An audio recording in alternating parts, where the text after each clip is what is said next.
It's another edition of Time About the Movies, and today we're taking a look at the films of June 18th, 1999. We got 3 movies to look at today, so let's go ahead and jump on into it. We'll start off with the biggest new release of the weekend, and that is Disney's latest animated feature, their 37th animated classic, Tarzan.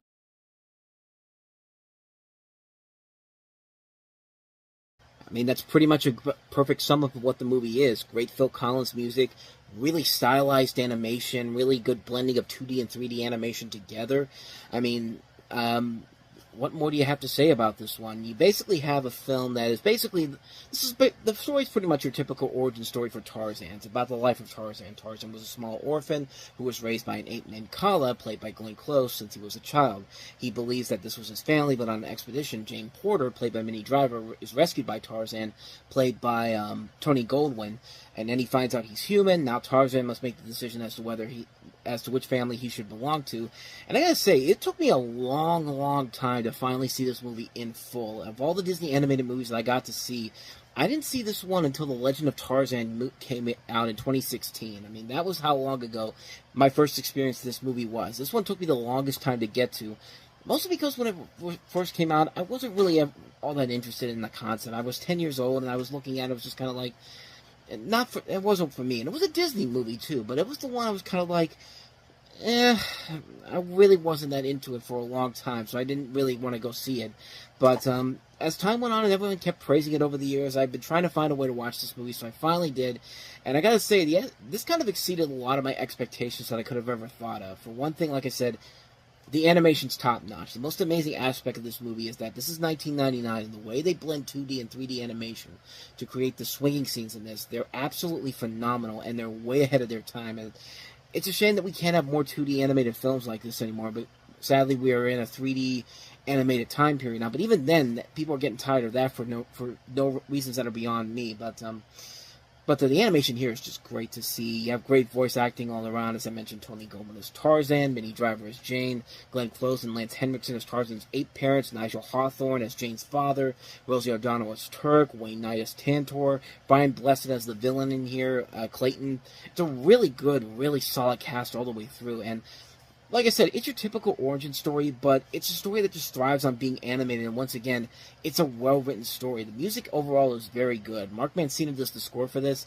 He's known for doing stuff for, he arranged the songs to The Lion King, but he's done the scores for such films as Speed, Bad Boys, Con Air, Twister. He really delivers a powerful score here, but the one thing everyone takes away from it is the soundtrack by Phil Collins, and really, quite honestly, this is one of the best soundtracks I've ever heard in my life. This is a soundtrack that just has so many great songs on it. I mean, You'll Be in My Heart, classic song. I mean, it's the one time Phil Collins could get away with this, as when he did the second time with another Disney animated film that came out 4 years later.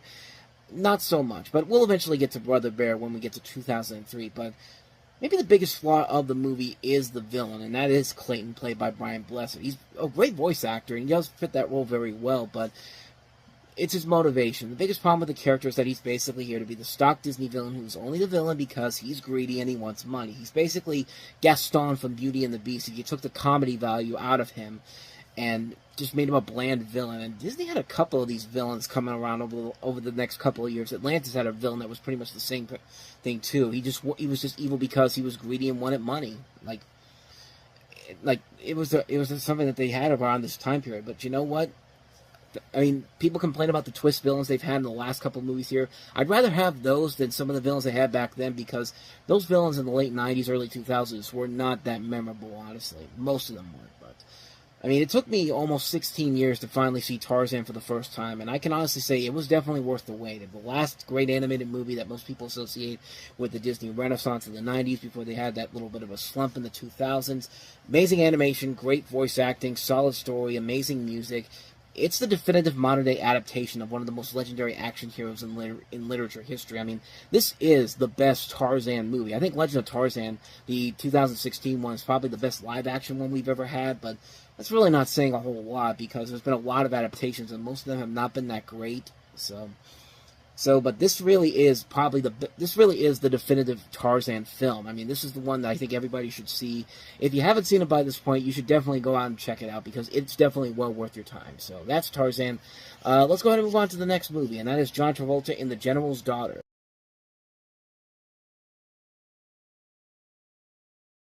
based off of a popular novel of the same name. You have the naked corpse of a captain, Elizabeth Campbell, daughter of Lieutenant General Fighting Joe Campbell, played by James Cromwell. He's found staked out in the urban warfare range on Fort McCallum, and an Army CID detective and ex-lover Paul Brenner and Sarah Sunhill are called in to investigate. Brenner is played by John Travolta, Sunhill is played by Madeline Stowe. They find themselves wrapped up in a maelstrom of sexual impropriety, good lord, and misguided face-serving. And this is directed by Simon West, and who also did Con Air before this. And it features a pretty solid cast overall. I mean, I mentioned John Travolta, Madeline Stowe, James Cromwell, Timothy Hutton, Clarence Williams III, James Woods. I mean, this is a really good cast overall here, but surprisingly, this is not that great of a film. I mean, I really was looking at this, and, like, it was a massive hit when it came out. I guess the book was that popular enough, but I guess what they were trying to do is try to set it up like the Harrison Ford, Jack Ryan movies, Clear and Present Danger, Patriot Games, but those stories were much more intriguing and much more interesting, not just for the fact that they had a great actor in Harrison Ford in a leading role, but there was actually a hook to it. But this, it's kind of a generic mystery, honestly. You don't really get that much investment in it when it's all said and done. And the big twist in there, you could pretty much figure it out right from the get-go what exactly happened. And it just didn't work. I just didn't feel like it worked all the way through for me. And I give them credit for at least trying to do something unique, trying to do something here. But other than that, though, it's just not that engaging. It's not that well made. It's a movie that's really lackluster and has a death scene that's really out of nowhere insane. Like, it's ridiculous how gonzo nuts this gets for no reason whatsoever, and it completely ruins the tone the movie was setting itself up for from the beginning.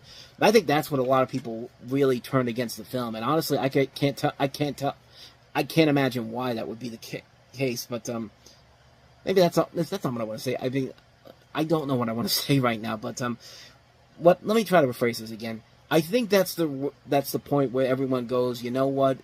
Screw this, we're out of here. We can't take this seriously. And I think that's the moment where everybody says, yeah, let's just you completely ruined this by doing that. It's just like, yeah, it just didn't work. The movie itself is not engaging. The mystery is not there. It has scenes that have no purpose of being in this film. It's just a missed opportunity on so many levels because the content is there. The stuff in there that works does work very well, but you got all these other things in there that just can't really succumb to something really enjoyable here, and you just can't really find anything of value to it. It's a major missed opportunity. It's a shame because, I mean, it sounds like an idea that could work for an engaging mystery if we didn't have an idea of who it was right from the get-go, and that turns out what it ends up becoming in the end. Just a major missed opportunity on so many levels, The General's Daughters. So, with that said, on to the last film, Franca Potente in Run Lola Run.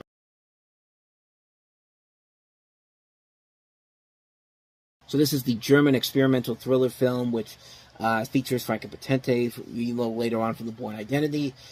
She plays a woman named Lola who needs to obtain 100,000 Deutschmarks. I think I'm pronouncing that right. That's their currency in Germany. In 20 minutes to save the life of her boyfriend, Manny, played by Maurice Bibitru. And even though this film did not get any Oscar consideration, even though it did not receive a ton of, it didn't receive an Academy Award nomination, it was nominated for many other different awards, and it's had a heavy influence on some movies later on down the road. I mean, there was a lot of films that came out after this that took a lot from this, and you see a lot of inspiration from it. I mean, John Bon Jovi was one of the first people who did it with a music video for "It's My Life," but then you see like references to stuff like The Simpsons, in Phineas and Ferb, and American Dad, Pinky and the Brain. I mean, a lot of shows have taken a lot of inspiration from Run Lola Run, and it is because I think it had a massive cult following after it came out in theaters, and you can definitely see why, because it's visually stylish, it's action-packed, it's very tension-filled, has a lot of great performances all around. It's a really solid, entertaining thrill ride, and it really does show why it has had the influence that it's had over 25 years later. It's a really good film. I highly recommend checking it out if you haven't seen it already, but I mean, you probably should see it because of all the inspirations that have come since its release. I mean, it's really worth a watch. I'd highly recommend checking it out. Run Lola Run. And so on that note, we wrap up another edition of Time About the Movies. When we meet next time, we'll wrap June up with Adam Sandler in Big Daddy, one of his biggest comedy hits, and also Shiloh 2, Shiloh's Season, which if we're being honest, it's pretty much just a retread of the first film, but we'll delve more into that on the next episode. So those two films we'll look at next time. But until then, thank you very much for watching, and if you want to see more videos like this, please hit the playlist on the next page, check out the previous episode, and also don't forget to hit the like and subscribe button if you want to see more videos like this on this channel. So with that said, I am off. I will see you guys next time, and until then, as always, take care.